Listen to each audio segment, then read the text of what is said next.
আল্লাহ রাব্বুল আলামিন বলেন, ইয়া আইয়ুহাল্লাযীনা আমানু কু আনফুসাকুম ওয়া আহলিকুম নারা ওয়াকুদুহান নাস ওয়াল হিজারা মুইদ্দাত লিল কাফিরিন। আল্লাহ রাব্বুল আলামিন বলেন, হে ঈমানদারগণ, তোমরা তোমাদের নিজেদেরকে এবং তোমাদের আহাল পরিবারকে জাহান্নামের আগুন থেকে বাঁচাও। এবং এই জাহান্নামের জ্বালানি হবে মানুষ এবং পাথর। আর এই জাহান্নামকে প্রস্তুত করা হয়েছে কাফেরদের জন্য। আল্লাহ রাব্বুল আলামিন ইয়া আইয়ুহাল্লাযীনা, ইয়া দ্বারা বোঝানো হয়েছে সমস্ত মুমিনদেরকে। আল্লাহ তাআলা বুঝিয়েছেন যত মুমিন আছে তাদেরকে আল্লাহ রাব্বুল আলামিন বলেছেন নিজে জাহান্নামের আগুন থেকে বাঁচাও এবং তোমাদের আহাল পরিবারকে জাহান্নামের আগুন থেকে বাঁচাও। কারণ এই জাহান্নামের জ্বালানি হবে মানুষ এবং পাথর। মুমিনদের জন্য এই জাহান্নামকে প্রস্তুত করা হয় না, এই কাফেরদের জন্য প্রস্তুত করা হয়েছে। তবে যদি কোনো মুমিন গুনার কাজ করে, পাপের কাজ করে, তাহলে এই জাহান্নামে তাদেরকেও যেতে হবে। মূলত এই জাহান্নামকে আল্লাহ পাক সুন্দরভাবে জানাই দিচ্ছেন, উইদ্দাত লিল কাফিরিন, কাফিরদের জন্য তা প্রস্তুত করা হয়েছে। জাহান্নাম বড় কঠিন। নবী করিম সাল্লাল্লাহু আলাইহি ওয়াসাল্লাম সাহাবায়ে কেরামকে নিয়ে বসা। হঠাৎ করে একটা বিকট আওয়াজ হলো। নবীজি সাহাবায়ে কেরামকে বললেন, হে সাহাবায়ে কেরাম, তোমরা কি জানো এই আওয়াজটা কিসের? 70 বছর পূর্বে একটা পাথর জাহান্নামের কিনারা থেকে ফেলা হয়েছিল। আজ 70 বছর পর এই পাথরটা জাহান্নামের নিচে গিয়ে পৌঁছে গেল। এই জন্য বিকট আওয়াজ তোমরা শুনতে পাচ্ছ। এই আওয়াজটা হচ্ছে এই জাহান্নামের মধ্যে পাথর যে পৌঁছে গেল, এই পাথরের আওয়াজ। সুতরাং এখান থেকে জানা যায় জাহান্নামের গভীরতা কতটুকু। সুতরাং এই জাহান্নাম থেকে বাঁচতে হবে। নবী করিম সাল্লাল্লাহু আলাইহি ওয়াসাল্লাম যখন সাহাবায়ে কেরামের মাঝে এই জাহান্নাম সম্পর্কে আলোচনা করতেন, সাহাবায়ে কেরাম অস্থির হয়ে যেতেন এবং তারা ক্লান্ত হয়ে যেতেন জাহান্নামের কথা শুনে, এবং তারা ঘাবড়ে যেতেন। এমন একটা পরিস্থিতি শুরু হতো। সুতরাং এই জাহান্নাম হচ্ছে সপ্তম জমিনের নিচে। বিজ্ঞানিকরা তারা গবেষণা করেছে, তারা জমিন খনন করেছে। প্রায় 20 থেকে 25 বছর ধরে জমিন খনন করেছে। খনন করার পরে 12 কিলোমিটার তারা জমিনের নিচে গিয়েছে। 12 কিলোমিটার যাওয়ার পরে ওই ড্রিল মেশিন আর কোনো কাজ করে না। জাহান্নাম কত গভীর! সপ্তম জমিনের নিচে এই জাহান্নাম। ওই 12 কিলোমিটার ড্রিল মেশিন যাওয়ার পরে ড্রিল মেশিন এমনিতেই বন্ধ হয়ে যায়। ড্রিল মেশিন ওই গলে মিশে যায়, ওই লোহা আর কাজ করে না, নিচে গেলেই লোহা গলে যায়। ওই বৈজ্ঞানিকরা তারা কি করেছে, মাইক্রোফোন ওই মেশিনের সাথে পাঠিয়েছে। নিচে যখন মেশিন চলে গেল, মেশিন নিচে যাওয়ার পরে মেশিন থেকে আওয়াজ আসে, আমাদেরকে বাঁচাও, আমরা জ্বলে গেলাম, পড়ে গেলাম। সেখান থেকে বেশিরভাগ নারীদের আওয়াজ ভেসে আসে। তখন তারা ভাবলো, তারা গবেষণা করে দেখলো, মুসলমানদের কোরআনে যে কথা এসেছে যে সপ্তম জমিনের নিচে জাহান্নাম, হয়তোবা এই জাহান্নামের নমুনা। সেখান থেকে অধিকাংশ নারীর আওয়াজ ভেসে আসতেছে, বাঁচাও, মরে গেলাম, জ্বলে গেলাম, এভাবে চিৎকারের আওয়াজ আসে। তখন তারা ভাবলো, এটা যে মুসলমানদের কোরআনে যে নরকের কথা এসেছে, জাহান্নামের কথা এসেছে, হয়তোবা এই জাহান্নামের আওয়াজ সেখান থেকে আসতেছে। এত পরিমাণ তাপমাত্রা যে ড্রিল মেশিন, লোহার মেশিন সেটা গলে যায়। সুতরাং সেখান থেকে আমরা জানতে পারি জমিনের নিচেই এই জাহান্নাম। এই জাহান্নাম থেকে বাঁচতে হবে। এই জাহান্নাম বড় কঠিন। কিয়ামতের ময়দান যখন প্রতিষ্ঠিত হবে, আল্লাহ রাব্বুল আলামিন লক্ষ লক্ষ ফেরেশতাদের মাধ্যমে সপ্তম জমিনের নিচ থেকে জাহান্নামকে বের করা হবে। জাহান্নামকে যখন বের করা হবে, জাহান্নামের অনেকগুলা কড়া, প্রত্যেক কড়ার মধ্যে 30,000 ফেরেশতা জাহান্নামকে টানবে, কিন্তু জাহান্নামকে টেনে ধরে আটকা পারবে না। এত জাহান্নামের শক্তি। জাহান্নাম সামনে চলে আসবে। আল্লাহ রাব্বুল আলামিন ফেরেশতাদেরকে বলবে, হে আমার ফেরেশতারা, জাহান্নামকে শক্ত করে ধরো। নয়তোবা এই ক্ষুধার্ত জাহান্নাম এক লাফ দিয়ে মুমিন কাফের সবাইকে গিলে ফেলবে। ফেরেশতারা শক্ত করে জাহান্নামকে ধরবে, জাহান্নামকে আটকাইতে পারবে না।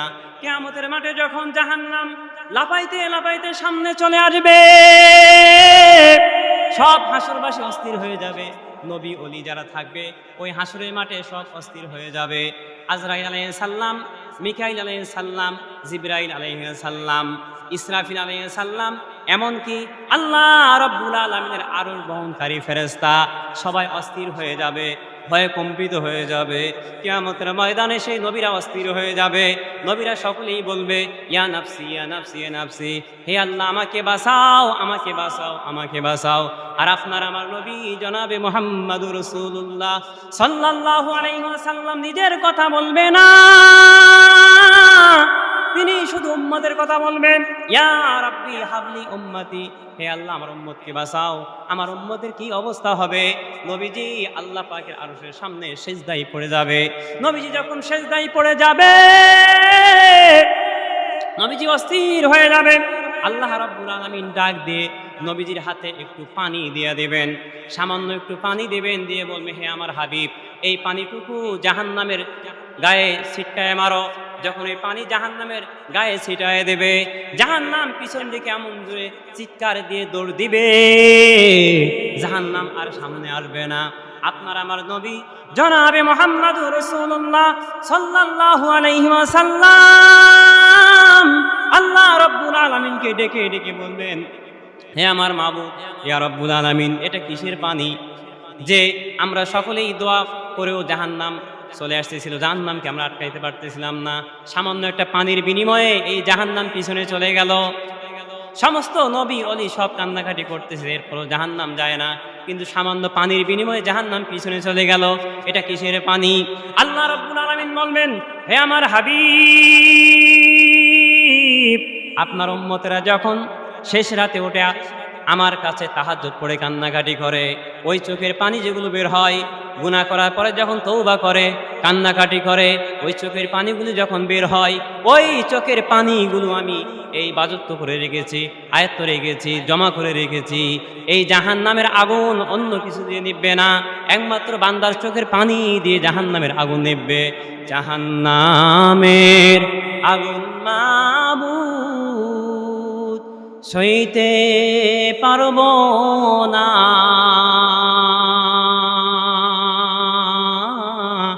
দুনিয়াতে নাও কাদাইয়া কবরে কাদায়ও না।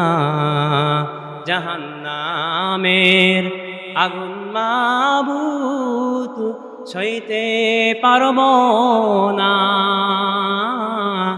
দুনিয়াতে নাও কাদাইয়া কবরে কাদায়ও না। সম্মানিত ভাইরা আমার, এই জাহান্নাম বড় কঠিন। এই জাহান্নামের ভয়ে সাহাবা একরাম ক্রন্দন করতেন। একদিন আপনার আমার নবী জনাবে মুহাম্মদুর রাসূলুল্লাহ সাল্লাল্লাহু আলাইহি ওয়াসাল্লাম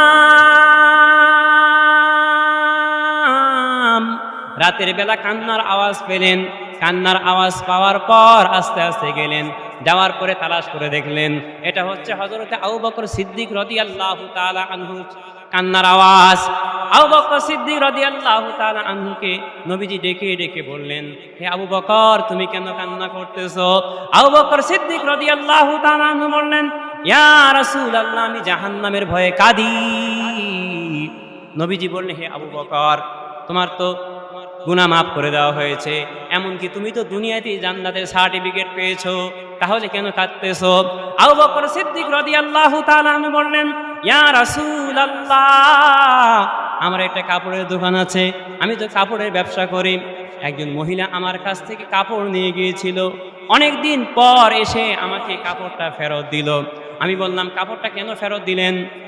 তখন ওই মহিলা উত্তর দিল, আমি কাপড়টা এই জন্য ফেরত দিলাম যে কাপড়টা আমার পছন্দ হয় নাই, এই জন্য আমি অনেক দিন পরে এটা ফেরত দিলাম, কারণ আমি ব্যস্ত ছিলাম, এই জন্য আমি এটা ফেরত দিতে পারি নাই। ইয়া রাসূলুল্লাহ, কিয়ামতের ময়দানে যখন মানুষ সবাই অস্থির হয়ে যাবে, কিয়ামতের ময়দানটা কঠিন, তখন যদি আল্লাহ আমাকে বলে, হে আবু বকর, তোমার নামাজ, তোমার রোজা আমার পছন্দ নয়, তোমার নামাজ তোমার রোজা নিয়া তুমি জাহান্নামে চলে যাও। তখন আমি কি করব? ইয়া রাসূলুল্লাহ, এই জন্য আমি জাহান্নামের ভয়ে কাঁদতেছি। সুতরাং সাহাবায়ে কেরাম জাহান্নামের ভয়ে কাঁদে। আমাদের তো কোনো কথাই নাই, আমরা সাধারণ মানুষ, সুতরাং আমাদের তো গুনার কোনো শেষ নাই। এই জাহান্নাম বড় কঠিন।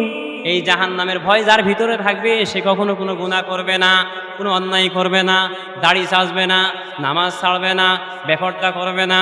সুতরাং এই জাহান্নামের ভয়ে শুধু মানুষকে কাঁদলে হবে না, মানুষ তো কাঁদেই, এমনকি পাথরও কাঁদে। মূসা আলাইহিস সালাম আল্লাহর সঙ্গে কথা বলার জন্য যাচ্ছিলেন, হঠাৎ দেখলেন পাহাড়ের সাইডে পাথর থেকে পানি বের হচ্ছে, অর্থাৎ পাথর জাহান্নামের ভয়ে কাঁদতেছে। আল্লাহ রাব্বুল আলামিন পাথরের জবান খুলে দিলেন। পাথরকে যখন মূসা নবী জিজ্ঞাসা করলেন, হে পাথর কাঁদতেছো কেন? পাথর বলতেছে, হে আল্লাহর পয়গম্বর মূসা, আমি জাহান্নামের ভয়ে কাঁদতেছি। কারণ আল্লাহ বলেছেন জাহান্নামের জ্বালানি হবে পাথর, আর পাথর দিয়ে জাহান্নামের জ্বালানি হিসেবে ব্যবহার করা হবে।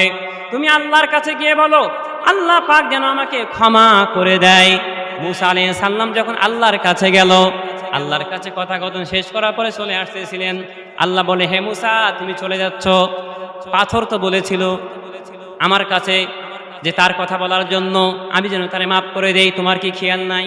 মূসা আলাইহিস সালাম বললেন, আল্লাহ আমার তো এটা খেয়াল নাই। তখন আল্লাহ রাব্বুল আলামিন ডেকে ডেকে বললেন, হে মূসা, পাথরকে যায় বলবে যে আমি তারে মাফ করে দিলাম, তারে ক্ষমা করে দিলাম।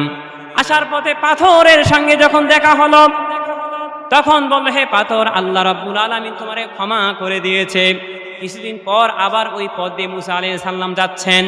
যাওয়ার সময় দেখলেন পাথর কান্না করতেছে এবং পানির স্রোত বয়ে যাচ্ছে।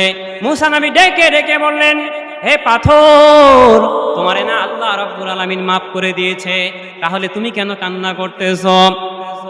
ওই পাথর বলল, হে মূসা, ভালো করে জেনে নাও, আমি অনেক কিছু চিন্তা করে দেখলাম আল্লাহর কাছে সবচাইতে পছন্দনীয় হচ্ছে কান্না, এই জন্য আমি কান্না করতেছি। এর আগের কান্না আমার ছিল কষ্টের কান্না, কিন্তু এটা আমার কষ্টের কান্না নয়, এটা আমার আনন্দের কান্না। আমি আল্লাহ রাব্বুল আলামিনের শুকরিয়া আদায় করার জন্য কাঁদতেছি। সুতরাং একটা পাথর যদি কাঁদতে পারে, আমরা তো মানুষ, আমাদের গুনার কোনো শেষ নাই, এই জন্য বেশি বেশি করে কান্না করতে হবে। আর যদি এই কান্না একমাত্র ওই জাহান্নাম থেকে মানুষকে বাঁচাবে, জাহান্নামের ফেরেশতা মালিক যখন